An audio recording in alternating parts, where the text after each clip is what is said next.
Hello, everybody. Welcome to today's Craftsy Chats. My name is Leah. She's waving already. We are here with Katrina Walker, and we are going to have a lot of fun getting your questions answered, having a little chat today, and then sending you off for a fantastic weekend. So, without further ado, I have a tiniest bit of housekeeping before we bring Katrina on officially. And all that is to say is this week at 2 p.m. Central, we have been streaming live with our Craftoween mini series. It's a bunch of crafts for the Halloween season.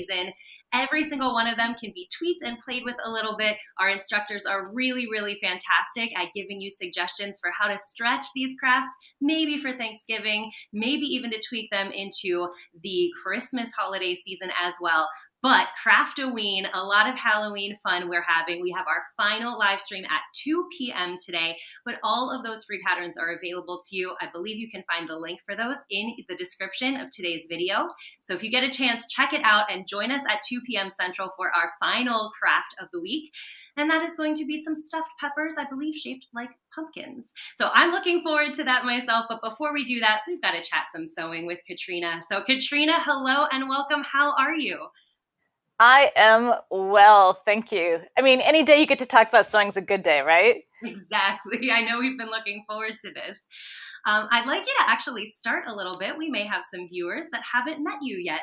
If you could tell us a little bit about how you got into sewing, what your start was like, and a little bit more about what you've been doing with your sewing on Craftsy recently. Well, I was very fortunate that I grew up in a family where, I'm just the latest in a long line of people, women especially, who sewed. And so, I mean, everything from milliners to tailors to you name it, going back through the generations. So it's kind of funny how it was something I pretty much took for granted, in that it was something that you did when you were snowed in the wintertime. I grew up in a very rural area in Washington State, and believe it or not all of Washington looks like Seattle. A great large portion of it, in fact, probably the majority of it, is actually much different in climate.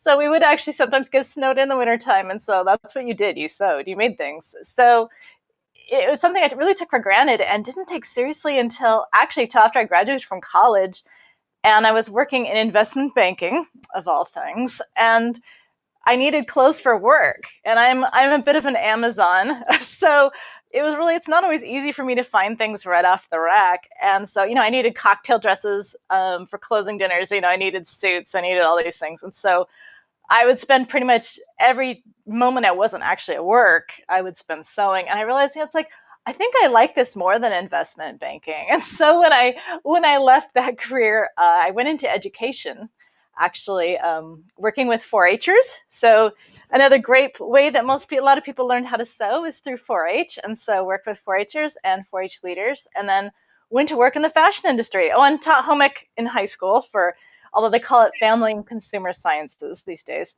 But I taught home ec in high school, and then went to work in the fashion industry, and worked in the fashion industry for a number of years before becoming a full-time sewing professional. So it's been a really funny journey, and I'm sure that if someone had asked me, 30 years ago, that what you saw yourself doing for a career, I'm sure this is probably would not have even entered the list of things I would have considered. But I love it. It's great. It's a great way to help enrich other people's lives, and that's sewing. I think the bottom line is, and this is pretty much what it sums up on my website, on my bio, is just basically, sewing has really changed my life. It's impacted my life in ways I never would have expected.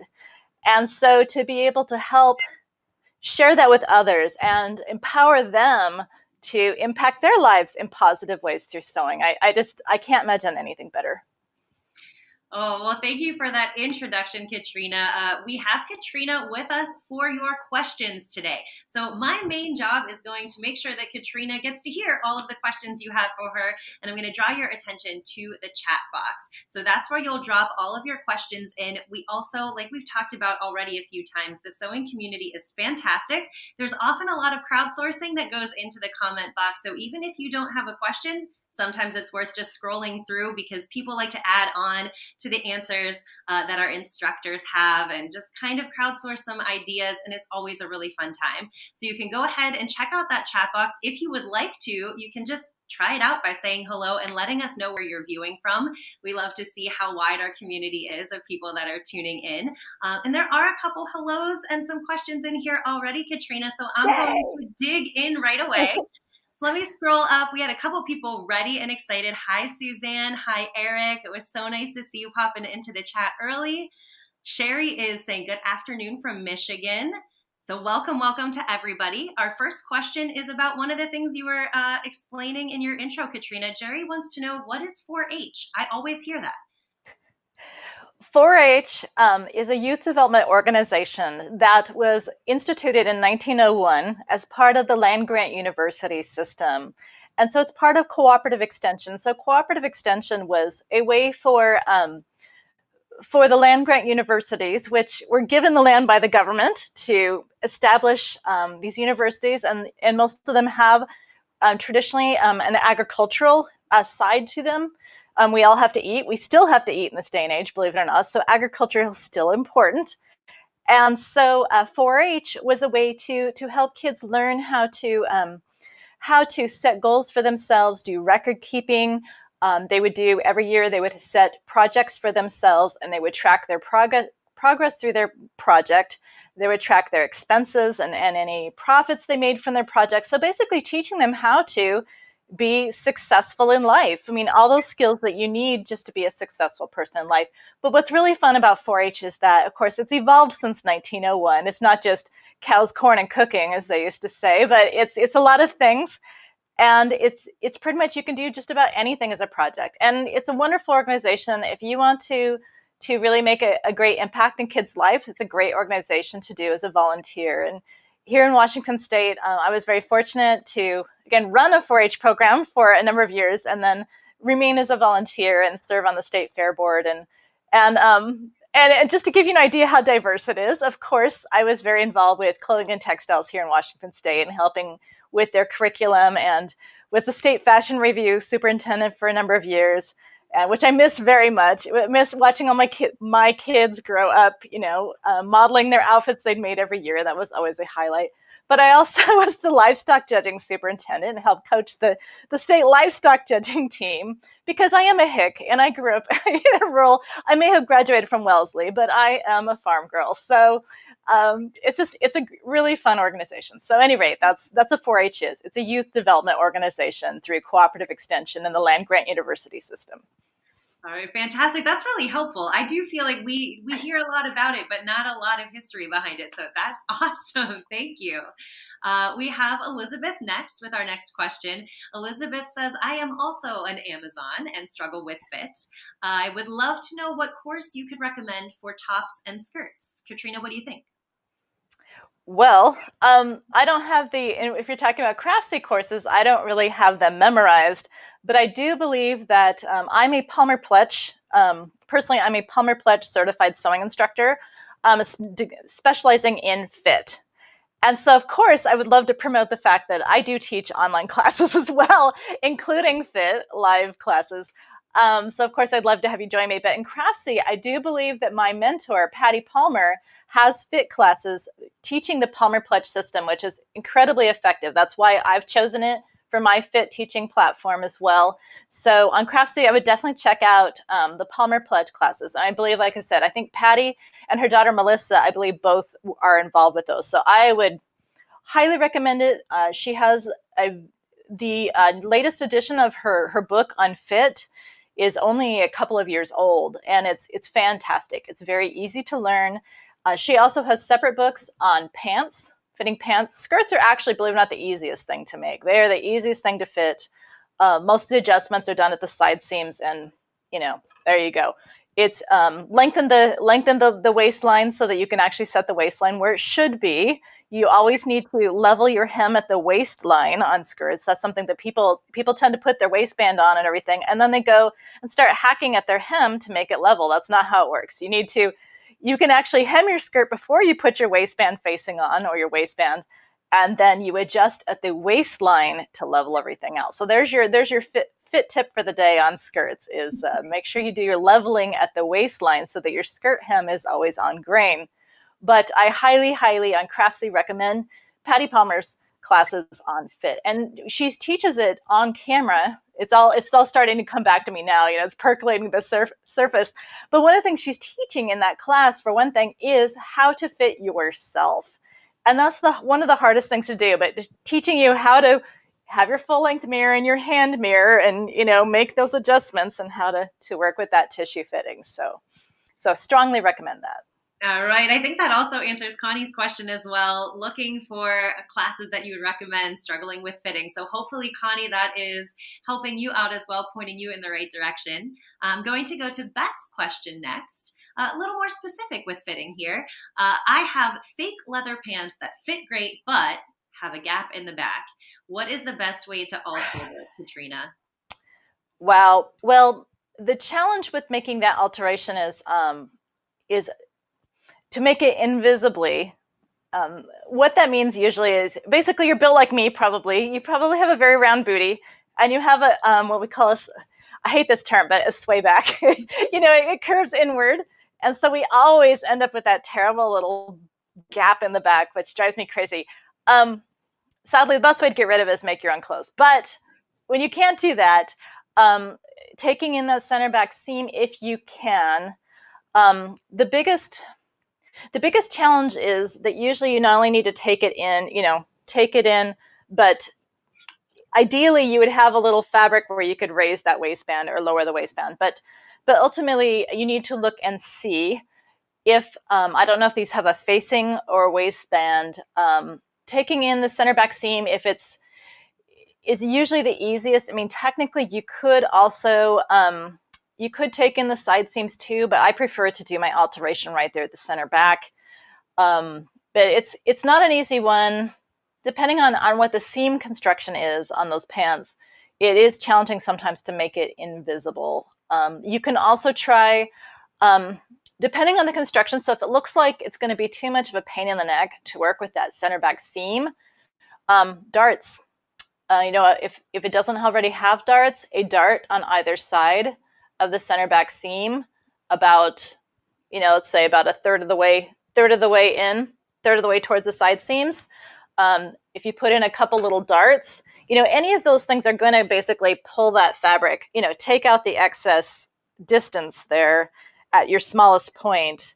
But again, you have to look at your waistband face. Hopefully, if it has a facing, it's the easiest, because whatever you do to shorten the facing or alter the facing on the inside, that's going to be invisible. It's going to be inside your garment. You're not going to see it. If it's a waistband, then you just have to do the best you can to shorten that waistband in a way that's inconspicuous. So there's no like one set answer, just because so much depends on when you, I would always rather make something from scratch any day than alter ready to wear, because it's just always a challenge to go ahead and do that in the most inconspicuous way.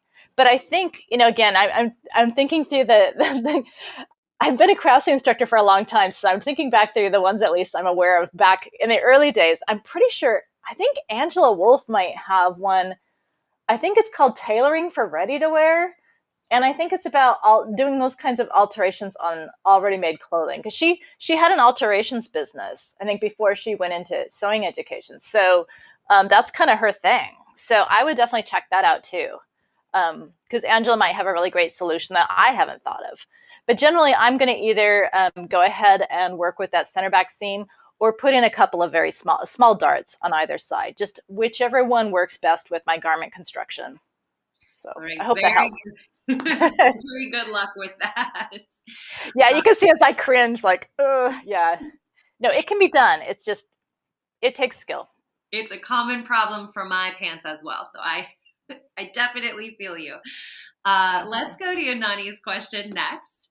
Is there a technique, Katrina, to cut plenty of shapes at one time?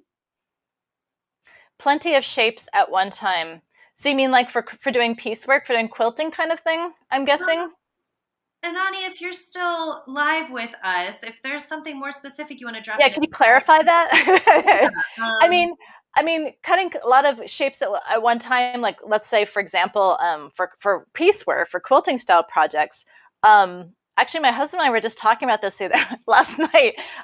They do make, I mean, if you really want serious production for cutting shapes, look into some of these die cutting systems. I mean, that's what they're for, is just cranking out very accurate shapes. So, so that would be something I would consider. I guess before I'm going to continue to keep an eye on the chat if there's more clarification in there. But I would like to see, Katrina, if you could also add and speak a little bit to what can go wrong if you just stack your fabric and try to cut multiple layers. How would that pan out or not pan out? Well, as someone, I'm, I just finished preparing all my kits to, even though I'm primarily a fashion sewing instructor, I actually do, this is going to be, I think, my 13th or 14th year at the Houston International Quill Festival. I know it's kind of, it makes me laugh. But at any rate, I do enjoy teaching certain kinds of piecework. So for kits, I was actually cutting stacks of 22 fabrics in a shot. But it really depends on your equipment. I actually am cutting with in fact, actually, just a moment, I will go run and get it. You have to see this thing. Um, so in my case, I actually use an electric rotary cutter. So this one happens to be brand new. So this is this is what I use for doing massive cutting, because it will saw through anything, including your fingers. So you have to be very careful. But this is a beautiful electric rotary cutter, and so I was literally doing stacks of cotton, 22 layers thick, like butter, with this thing. So, but you're right that there can be. The problem with cutting multiple layers is that things shift. Mm-hmm. You never want to do that if you're going to be cutting something with, say, a print or heaven help you, a plaid, stripes, something you need to align. You never want to cut multiple layers because it's almost impossible to keep everything aligned perfectly. If you're working with something with a pile, like a velvet or a corduroy or things, again, because of the pile, those layers can shift. You may have noticed sometimes even buying jeans, as an example, they sometimes you could buy the same size from the same brand and the same style, and each pair will fit a little differently. Well, in a factory, they're cutting those out with a big old saw. It's literally a saw. In fact, actually, the Reliable sells those. You can see what they look like, and it looks it's just got a straight up and down blade, and they saw stacks of denim like this thick around.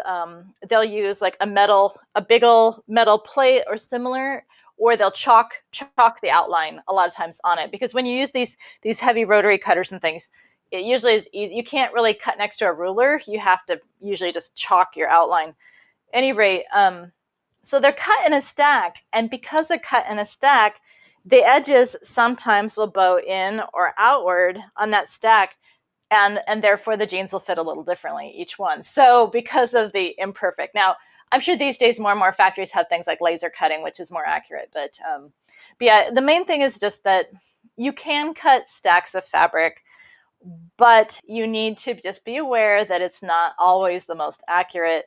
And again, if you have something you need to line up like stripes or plaids or prints, or if there's a pile that could cause things to move around because they're stacked on top of each other, those are all kind of the pitfalls of sewing or cutting in layers. So it's not that you can't, it's just, it's like everything else in life, there's pros and there's cons. And I will continue to keep a look at and see if there's any more clarifications. We can always come back and revisit this and talk a little bit more about cutting. In the meantime, I'm going to move to Irene's question. Irene is asking, I would like to try to sew garments the correct way. What courses would you recommend for that garment sewing? Well, of course, you should take my Sew Smarter class for learning some good tricks. Sewing things the correct way. That gives me pause. It's not a criticism, but honestly, there's more than one way to climb that mountain. In terms of, I'm guessing you mean in a way that presents or creates a professional looking garment, you know, something that looks like it was made by someone who knew what they were doing as opposed to homemade. I mean, I'm all for me made, believe me, I'm all for me made, but sometimes you need to learn and grow past, you know, the obvious me made stage. And so I'm guessing that's what you're looking towards. So because otherwise, you know, when it comes to sewing, there's usually 5 or 6 different ways to do anything, and none of them are wrong as long as they work and they look good. So, so don't stress too much about the correctness of it. You need to do what works best for you and your brain and the fabric and the garment you're working with. But definitely, of course, obviously, I'm going to recommend my own classes. Otherwise, I'd have to look through the list, and I can't, you know, off the top of my head. Gosh, you know, I mean, I know, like, for my own online classes, I teach a garment sewing basics class where I teach, here's a good way to do a lot of basic things. So, you know, obviously I'm going to promote that as well. But, you know, a lot of it is, you know, you're so fortunate to be in the golden age of sewing education. For me, a lot of it was my favorite books. Claire Schaefer's Fabric Sewing Guide was pretty much my guide to all things sewing for years, because I didn't have access, you know, in my 20s. That, you know, we didn't have the internet was extremely young. There was none of this, so it was pretty much a lot of book studying and practice, practice, practice. So I'm sorry, that was a very vague answer to your question, but I'd be more than happy to help you so more professionally. But I don't have a list off the top of my head. So that might be more of a question for Leah or Ashley. Well, hopefully it was a good starting position to, you know, somewhere to build from. We have a couple hellos coming in from some of our viewers. Again, Olivia from Dallas, Linda from Ontario, Canada. We also do have a couple of our viewers are saying hello and sharing a little bit of their sewing background. So, for example, Victoria says, hi from Kentucky. My grandmother taught me to sew, knit, smock, cook, bake, etc., all from a very young age. Ellen was in 4-H over 60 years ago with sewing as the first class, and sewed through college doing repairs for students, and now does wedding alterations and making formal wear. Awesome. So keep saying hello, keep letting us know where you're watching from, and share your stories. This is really fantastic. Welcome, welcome. Absolutely. No, it's, yeah, 4-H really, when it comes to sewing education, it's sad that it's you know, like a lot of traditional things, it's struggling where it's hard to find enough adult volunteers. There's always, you know, kids that want to do it and families that want their kids involved, but finding adult volunteers is getting harder and harder. And Well, something for but us to we're all still there. Exactly. All right, let's go to a next question here. This one comes in from Rosie, and Rosie asks, what is the easier way to sew on a zipper? Which zipper? That's the chat. So people are gonna think I'm the most vague person ever, but you know, Rosie, it depends. I'm not sure which zipper application you're referring to, because remember, there's centered, there's separating, there's lapped, there's fly zippers, there's invisible zippers, there's I mean, I have a whole online class I teach just on zippers. So so I'm not laughing at you. It just it's an interesting question, but I will tell you, actually, Rosie, my best tip for you for inserting zippers, and if you want to clarify which type of zipper you're talking about, that will help. But 1/8 inch double-sided tape, which I put away, but 1/8 inch wide double-sided tape. Now, a lot of people are going to ask immediately, well, what about 1/4 inch, you know, wash away wonder tape? Yes, that's awesome stuff too. But I really like, for inserting zippers, I like to use 1/8 inch wide double stick tape, because it allows me to put it on my zipper tape and basically tape my zipper in place while I'm stitching. And it pretty much always comes out absolutely professional. So when I'm teaching zipper classes, I usually will actually, I mean, everybody in class basically gets a roll if I'm teaching in person. So it's like, here you go. Also, another trick too, with zippers that require top stitching, like a lapped zipper, 1/2 inch wide Scotch tape. I'm just looking at my table here again to see if I have have that. The next class I'm teaching is on Pojagi style piecework, so I've got all my stuff for that set up for the for teaching that in an hour or two. Um, but in all seriousness, if you're stitching a lapped zipper, for example, if you use Scotch tape that's 1/2 inch wide, it makes a perfect stitching guide so that your stitching will be absolutely perfectly straight. You just follow the tape and across the bottom as well, because it always tears off nice and flat. And that is the most awesome stitching guide. In fact, actually, let me just go run.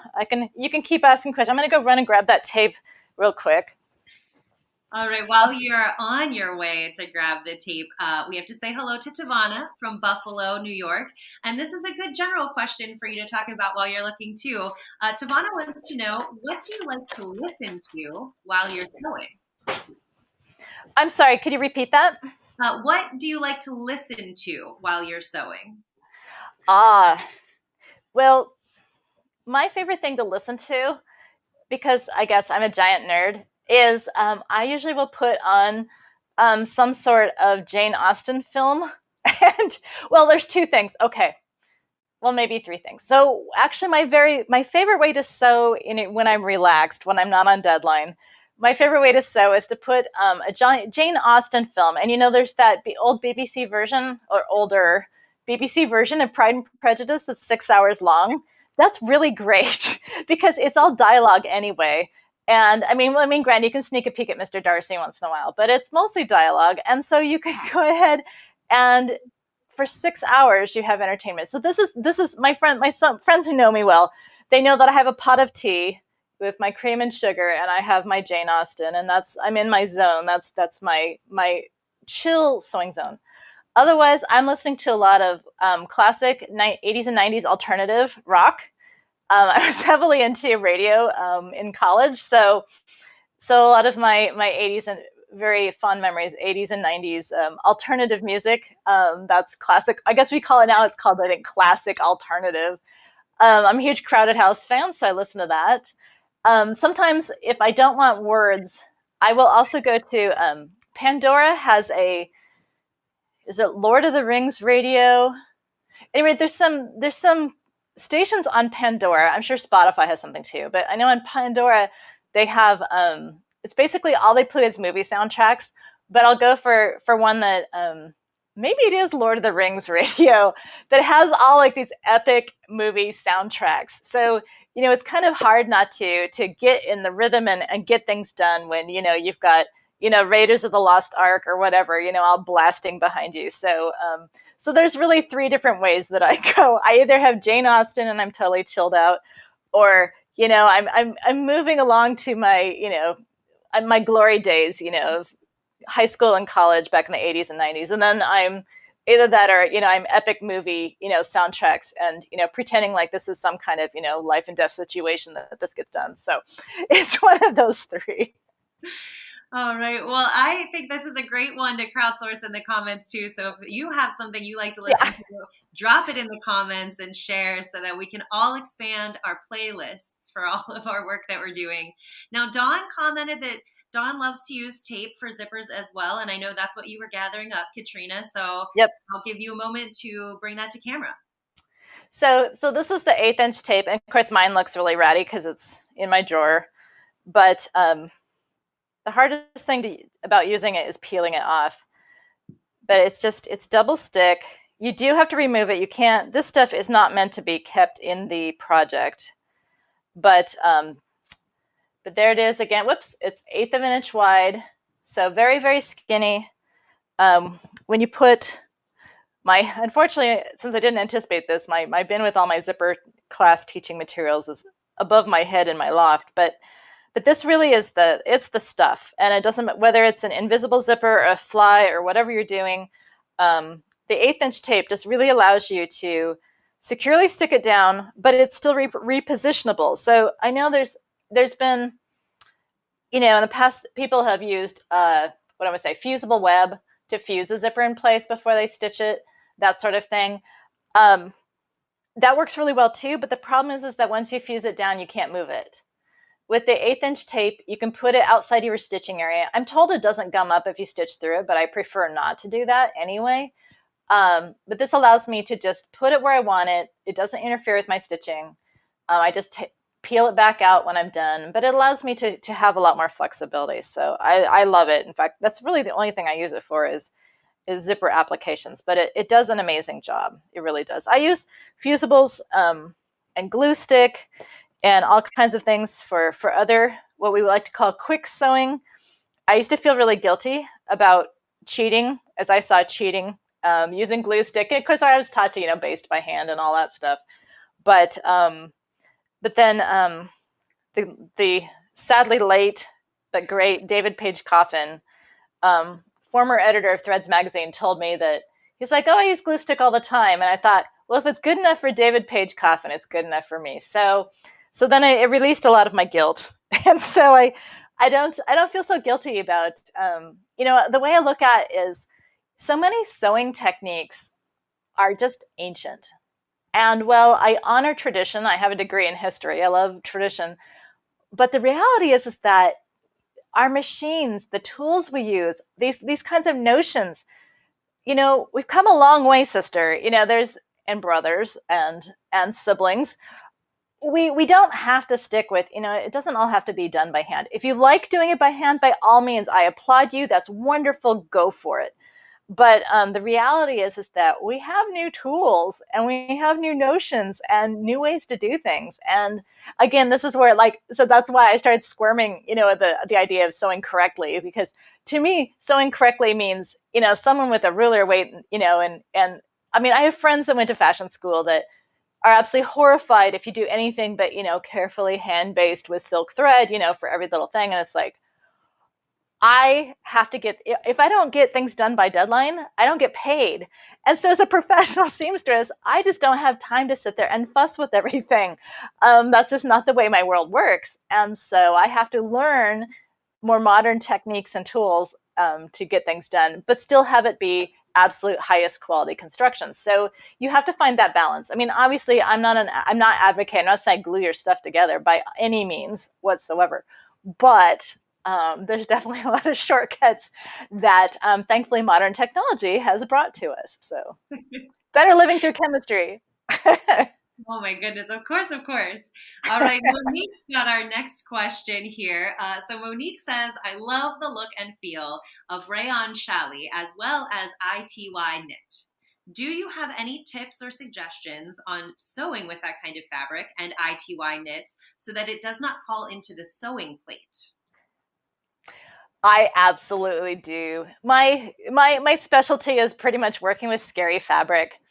And so one of the things, okay, so if the rayon challis, I mean, ITY knits, of course, are very washable and dryable and all that stuff. But if the rayon challis can be washed, I starch all that stuff before I even cut it out. Rayon challis special, I agree with you. It feels great. It drapes beautifully. Great stuff. But it can be kind of a bugger to work with. So anytime I have a fabric, and like jersey, I love jersey, man. Like I'm wearing a wool jersey that I absolutely adore, a wool blend jersey I absolutely adore. It's so comfortable and great, all temperature kind of thing to wear.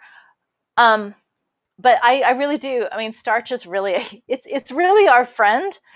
So that's the first thing I would recommend is to go ahead and if you're going to be washing it anyway, because of course you have to wash this stuff out, but pre-treat your fabric with a liquid stabilizer. Like one is called Tyrial Magic. Palmer Pledge sells one called Perfect Sew. But you can also, good old Niagara spray starch from the grocery store works too. So I go ahead and starch it, and then it doesn't creep and crawl around your cutting table. It behaves. It behaves while you're sewing it. It behaves while you're cutting it. And once your garment is completely done, you go ahead and wash it like you're going to wash it anyway. And it all washes out, and it goes back to being soft and drapey and wonderful. So that's the first tip. Second tip, I'm actually going to take you over to the machine. So my second tip here is, so if you're, now I confess I almost never swap out my stitch plate, but for some machines, if you have a straight stitch plate and you're just going to be using a straight stitch, you can use a straight stitch plate, which helps. The other thing that really helps now for rayon challis is a woven, and so I like to use a top stitch needle. That's actually what I have in my machine. You can't tell, but the top stitch needle has a very, very fine, sharp point. That's going to go into your fabrics very cleanly and sharply without wanting to shove it into your feed dogs. Oftentimes, if you're having fabric going into your feed dogs, a lot of times your needle is dull.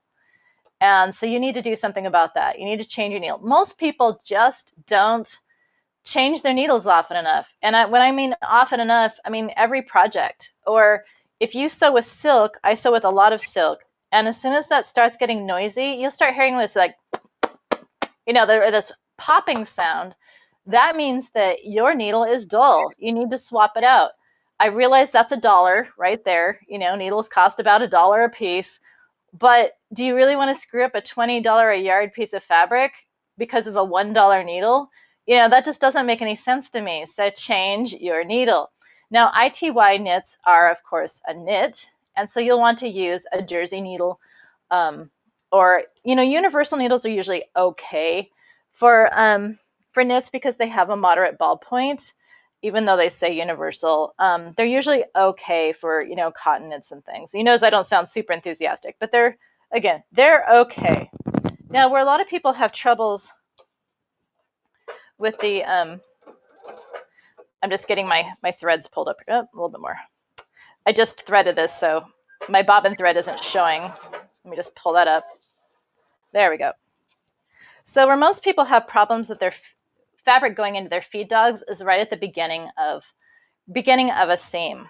So one thing that I do when I'm sewing with fabrics that do like chiffon that does want to take a dive into my feed dogs, and especially if I'm too lazy to swap out my stitch plate, is I take both my needle thread and my bobbin thread and I wrap it around my left index finger. And so when I start to sew, now I'm kind of cheating because this machine has feed dogs in front of the foot, so it's almost impossible not to feed well. But I hold on to my needle thread and my bobbin thread so that when I start to sew, if that fabric wants to take a dive into my feed dogs, I have an anchor here. I can actually go ahead and, if I need to just go ahead and pop that right out of the, raise my foot and pop that out of the feed dogs, I can. And so that is a trick that has served me well for a long time. Again, just taking those needle and bobbin threads and wrapping them around my left index finger so that I have them to hang on to. Another thing you can do when you're starting a seam, if you have a difficult fabric, is you can take a piece of tearaway stabilizer. I'm just going to pretend this piece of paper towel is tearaway stabilizer. So you can take a piece of tearaway stabilizer. And stabilizer isn't just for embroidery. Everyone should have some. But just get some inexpensive tearaway. And you can actually start on, let me turn that exposure down a little bit here. There we go. That's a little better. So you can start on the tearaway. And again, this is the fabric's overlapping onto it a little bit. And so from one onto the other. And that also will support your fabric and make it so it doesn't go down into your feed dogs. And then, of course, when all is said and done, you tear off the stabilizer. And, nobody's any the wiser that you used that trick. People probably have used, this will really date you, but, people are like, well, what about, adding machine tape? I don't know too many people still own adding machines, but yeah, you can use that. I mean, paper. You can use a piece of paper. That's the whole point. If you don't have stabilizer on hand. I do machine embroidery, a lot of it, so I just have all that stuff on hand. But yeah, you can just use a regular piece of paper even. Stitch off that onto your fabric to help with that transition. Because again, if it goes into the feed dogs and your needle isn't dull, one of the things to do is just to give it some support there at the edge. And usually once you get going past the edge, you're in good shape. So yeah, I love sewing chiffon. But, again, I starch. Any of that kind of stuff, like my chiffon silk, I have to say almost never sew it without starching it first. And so it's like a piece of paper the whole time. And I do this before I cut it. So I pre-treat the yardage. I'll just put it in a bowl in a bowl. I usually will pre-wash it, hand wash it, and squeeze out all the excess liquid, all the excess water.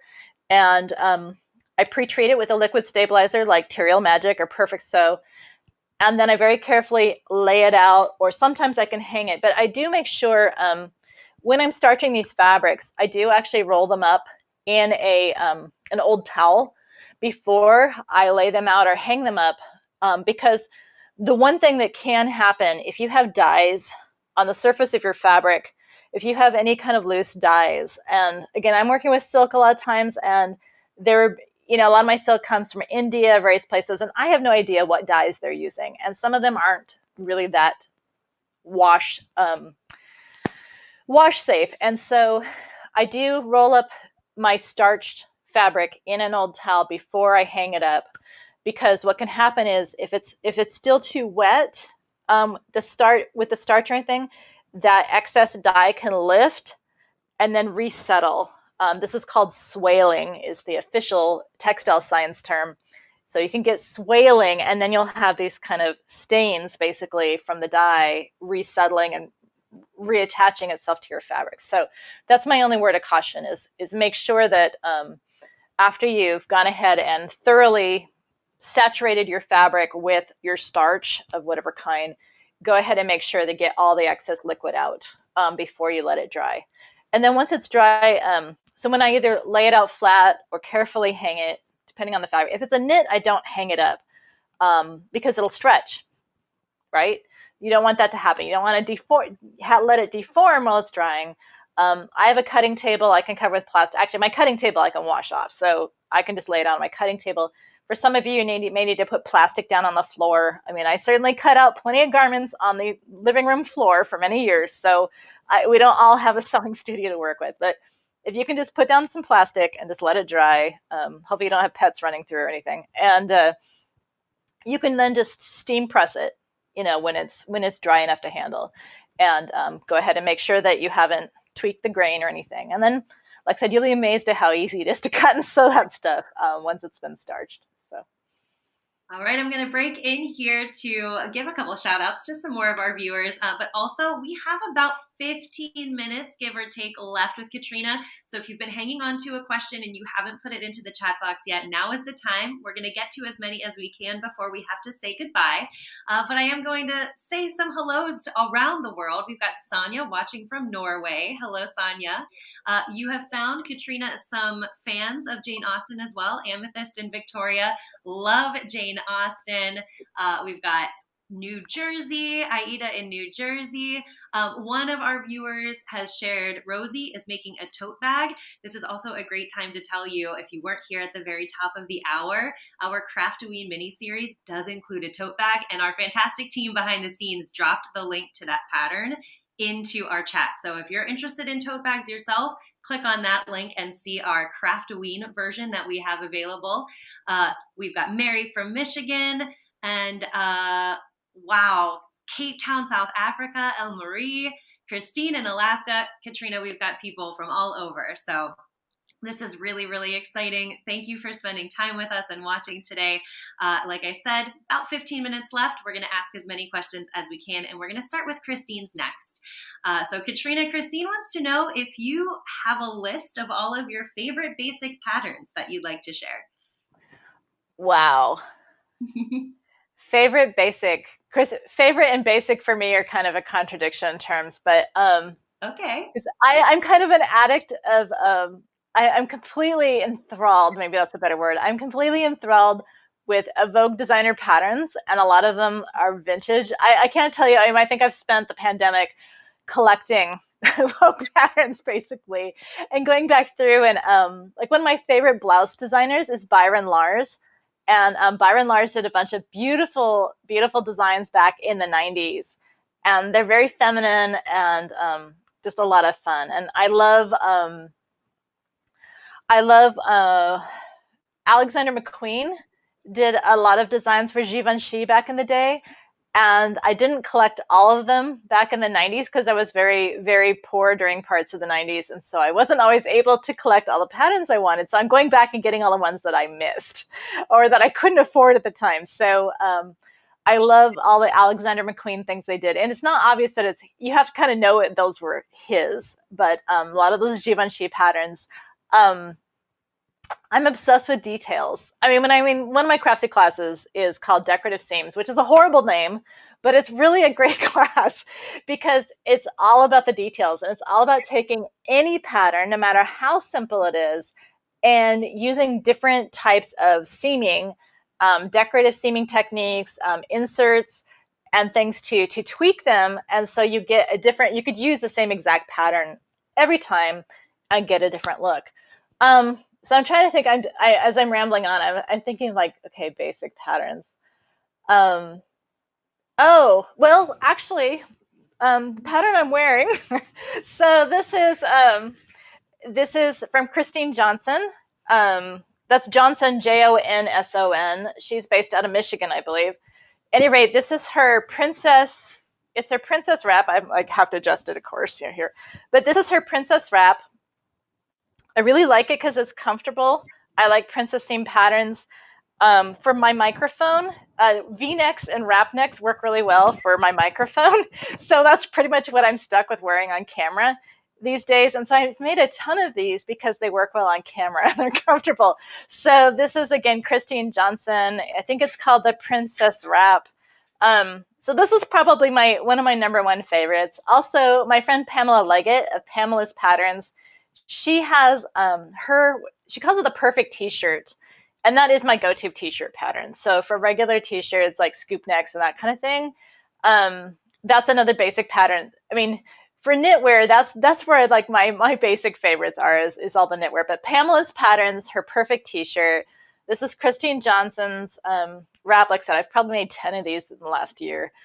I do for wovens, if you want to learn to sew, like it just did for Fabric Mart, we did a kind of it was a combination fit class and sew along class, and we did Palmer Pletch's, let's see, I think it was McCall's and now it's Butterick. They're changing things around with that pattern company, but it's one of their basic, let me sit and grab one, but it's one of their basic, it's a basic blouse.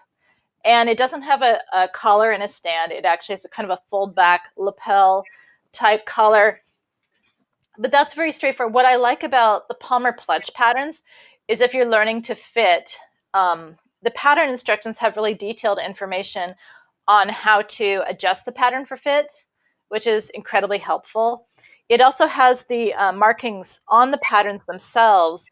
There's markings on the pattern that show you where to slash it to make a full bust adjustment, to make, lengthen it. So you Amazon, since I know I have some of you Amazons on here, one thing to be aware of is you need to make your length adjustments before you even get around to doing all your width adjustments. And if you're petite, it's the same thing, just in the opposite direction. You're going to be tucking the pattern rather than slashing it and adding. So make your length adjustments before you make your width adjustments. Okay, that's a huge part of fit. And if you're an Amazon like me, you spend a lot of time just getting it all lengthened out before you even get around to doing the full bust adjustment, all that stuff. But for basic patterns, let's see. Palmer Pletch also has a basic pant pattern that I've used quite a bit because, again, it's just very straightforward. See, most of the time for my work, I don't get to do basic and simple. It's usually something really complicated and really, and a lot of them are packed up in my suitcase right now to go to Houston, so I don't even have them here to show you. But I usually get hired to do stuff that's really complex, and with lots of embroidery and all kinds of fancy details. But when it comes to knits, like I said, those two shirt patterns I mentioned, those are definitely my big faves, and I'll contemplate that. And if I think of something else, but again, for me, my favorite patterns is and Marfi Patterns. Marfi it's an Italian pattern company, and it's not for wimps. It's because there's no pictures, there's no instructions. It's a pre-cut onion skin pattern for a specific size. I mean, they only offer a few different sizes, and then you have to basically trace them off and go from there. But it's pre-cut, and there's no seam allowances even. So again, you have to trace them off and do all that for your fitting. But they're beautiful. They're really chic. Or what's the Italian word for chic? Did they just say chic? I'm not sure. I'm not sure. I know, right? But well, they're really chic, or whatever the Italian word for chic is. But they're really awesome. But again, it's Marfy, Marfy. So what I do is they do have on the pattern pieces, they do have like letters on them, so that you know which pattern piece. You basically match the letters together for the pattern pieces. So what I do is when I get, if I'm going to do a Marfy pattern, is I'll take it and I put it on my dress form, or the correct. I have dress forms for commercial sizes for doing commercial work, so it's not necessarily my dress form. Just put which one fits the pattern best. Anyway, so I'll actually take all those pattern pieces and line up, put it on my dress form with all the letters lined up, and then I can formulate a plan on how I'm actually going to sew it together. Because again, they don't have any instructions, and the only information you have about how it's going to turn out is the picture on the website. So you have to remember to download that. But like I said, they're very chic. So I love Marfy. It's such a great challenge. It's like putting together like a really complex jigsaw puzzle you can wear. So it's fun. All right, check those out. Really great tips. Making sure to download that photo as well. All right, I'm going to get to as many questions as I can. I'm going to select some so we get a bit of a variety in our last less than 10 minutes together. We're going to go to Sue's next. Sue asks, is there a difference in regular sewing tension and free motion tension settings? I'm having trouble with the free motion tension settings. What am I doing wrong? Well, it just depends on. Well, the answer is yes. There is a difference in that the machine, usually free motion, it's similar to embroidery in the sense that usually you're going to have a looser thread, a little bit looser thread tension. And it's almost impossible to answer without knowing exactly what problem you're having. But one of them is, so if your stitches seem too loose in general, like it's not quilting. I'm guessing you're doing free motion on quilting. You want to make sure that if it looks too loose, like it's not actually stitching it together, you don't see the stitches kind of sinking into your sandwich, you might want to tighten them both up a little bit. If the problem is you're seeing the bobbin thread on the surface of the fabric, then either your bobbin thread is too loose, your bobbin tension is too loose, or either the bobbin tension is too loose and your needle's too tight. That's what's happening. If if you have the opposite problem and you're seeing the needle tension on the back, the needle thread stitches showing on the back side, then your needle thread tension is probably too loose or your bobbin is too tight. So one or the other. In sewing in general, let me just mention, when you have a mess. So my sister was actually in one of my live online classes one time, and she's like, "Oh, I'm having trouble," because she hadn't used her machine in ages, and the grandkids had played with it. So she's like, "Oh, I have this mess," and I'm like, "Well, Tammy, if the mess is on the bottom, the problem is on top. So if you get a bird's nest on the underside of your fabric, it means you need to rethread your machine because something's jumped out of a tension disc." Okay, so if the problem's underneath the fabric, the problem is on top. It's a tension problem on top.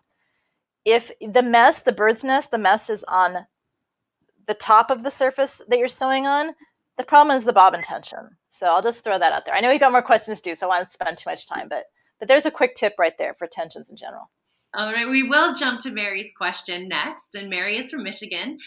Mary's really getting into tailoring and wonders what your take is on traditional tailoring versus fusible versus hybrid, and what is your criteria for choosing a method? And also, if it's possible, if you could recommend a weight of tailoring canvas that would be good for a wide range of wool. Oh boy, there's a like 45 to 1 hour long question right there. I'm more of a hybrid girl myself. Again, partly it's just a matter of time consideration.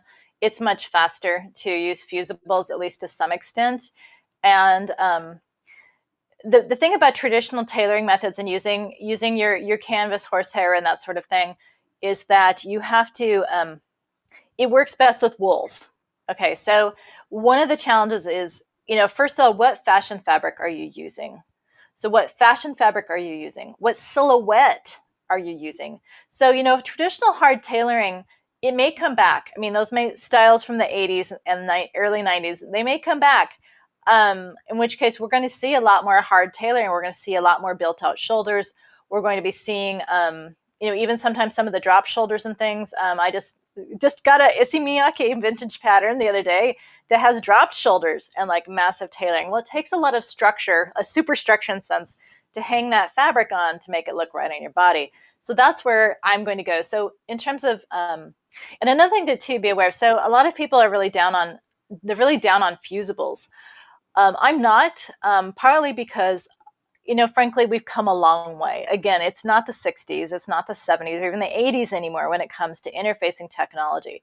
They're much better than they used to be. Having worked in the fashion industry, I will tell you right off the top that most garments that you see in a department store, I work for Nordstrom. So I work for Nordstrom and REI, spent the most time at Nordstrom by far.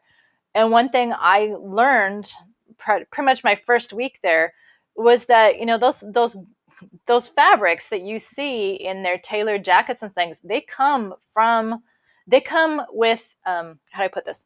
They are already interfaced before they're even cut. So the factory will actually run them with fusible interfacing through heated rollers, and they interface the entire yardage. If you buy dead stock from New York designers, from like Metro Textiles and things, a lot of times, Kashi will still be, some of the fabric he's selling is already fused. And that's because that is how they do it in the industry. Most of those fabrics, at least that base layer, is already fused. But that doesn't mean the hair canvas and things don't have a place. And especially if you're working with, you don't need a fusible with a lot of wools, because they stick to that hair canvas like Velcro. It really is just like Velcro, and it stays put, does what you want. So I know it sounds like I'm probably kind of dancing around. My favorite fusibles, again, remember I'm a Palmer Pletch instructor, but Patty started out in interfacing. We're talking, this was in the 70s. Sorry for outing you, Patty, but at any rate, she really cares about them. So let me grab a package real quick. She has one that's called, it's her tailoring weight, Tailor Fuse Ultra, I think it's called. Let me just grab some. She has a whole line of interfacing, and that's almost entirely what I use. For hair canvas and that types of interfacing, again, I can't really tell you one single one, because I buy them from such a variety of sources. Like I said, sometimes Metro Textiles will have it. Wawak, or Wawak, I'm not sure how to pronounce it, Wawak. They supply a lot of tailoring supplies, and they have various weights of canvas. So I'm sorry I'm not being more specific. This is my favorite. Forgot. Sorry, it's mirrored. I thought I had switched this camera around, but at any rate, I can read it. I think that they'll be able to see it too. Oh, it is okay. So it's funny, on my screen it's mirrored, but it's normal on the other. So yay, hooray! So at any rate, this one has like a real kind of cashmere feel to it. I really, really, really like this, and I have not had a problem with. It doesn't overly stiffen my fabrics. I haven't had a problem with it, with the glue, shifting over time. Because see, some of the less expensive fusibles, the less quality, we take it to the dry cleaner. The dry cleaner, of course, over steams, over irons, over presses everything, and so you can have problems with the fusibles basically separate. The glue basically melting and then recooling in the wrong spot. So that's the biggest problem with. That's the biggest reason to avoid fusibles, is because of the dry cleaners, to be perfectly frank. But another thing you have to really be careful with if you choose to go the hybrid or fusible option is, like this particular one, for example, has 22% rayon. Anytime your fusible interfacing has rayon in it, if you're going to, you either need to steam it really, really well, or if you're going to wash it, wash the garment, which I'm not sure why I would wash a garment that I was using tailoring weight in it, but at any rate, but if you did need to pre-shrink it. Anytime you have a fusible interfacing with rayon in it, you have to pre-shrink it. Put it in your bathtub with really hot water, let it cool on its own, and then hang to dry. But anyhow, that's really important. But this is my favorite. And I'm sorry, I probably need to move on. We probably have some other questions. But I'm a hybrid girl. Like I said, I really don't have great advice about which particular one to use for jackets. I'm sorry. Mostly because I just have such a random collection. But you just want to match, regardless of what kind of interfacing you're using, whether it's fusible or traditional sew-in interfacing, it needs the hand the weight, the structure needs to be compatible with the silhouette and basically the physical demands. And you can always add more, but just use good quality, whatever you do use. So again, I wish I had time to go more into it, but that's what I can say in a very short period of time. Well, that's actually fantastic. You brought us right to the end of our time together, Katrina, with that last answer. If you did not have your question answered today, don't worry. Come back for more Craftsy Chats. And I'm actually going to give Katrina a minute or two just for some final thoughts. And also be sure to tell all of our viewers where they can find you on Craftsy and online in general so that they can get more of this good information from you. So go ahead and let us know. Okay, thank you so much. Well, of course you can find me on Craftsy, and I'm pretty sure you can just search under my name. So I have three classes on Craftsy. I have So Smarter, which is just kind of a collection of the little bits and pieces. True story, they called me up, the Craftsy team, and this was years before the current owners, but they called me up at kind of the very last minute. They had an emergency cancellation, and they decided that I could probably put something together quickly. And so it was really kind of funny because it was like the class that was done in like a week. so I'm proud of it, and I think there's a lot of good information. But it always makes me smile to think of doing that class because it was completely unexpected and thrown together very quickly.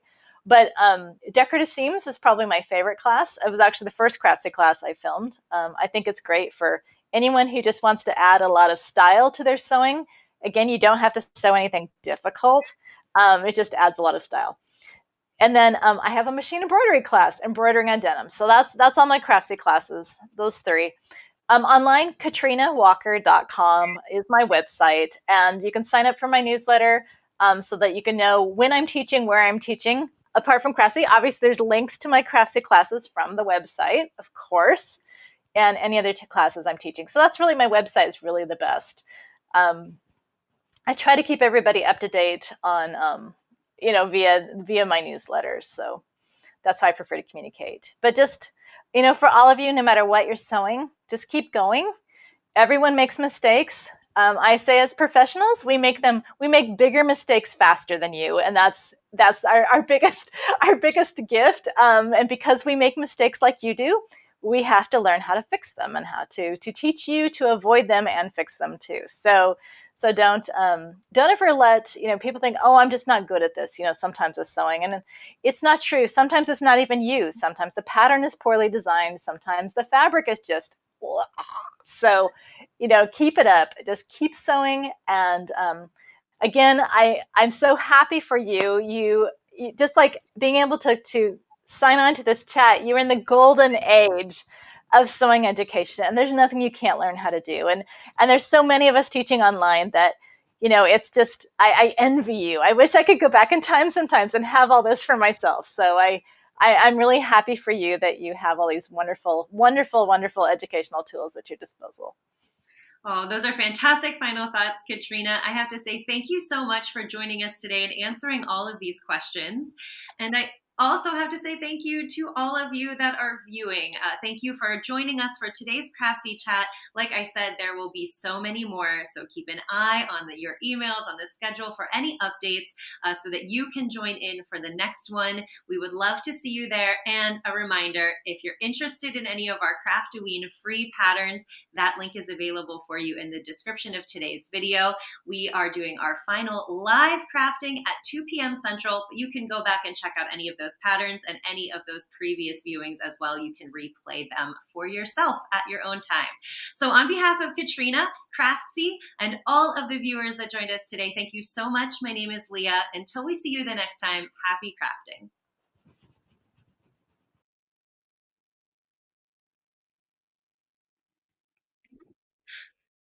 Yeah.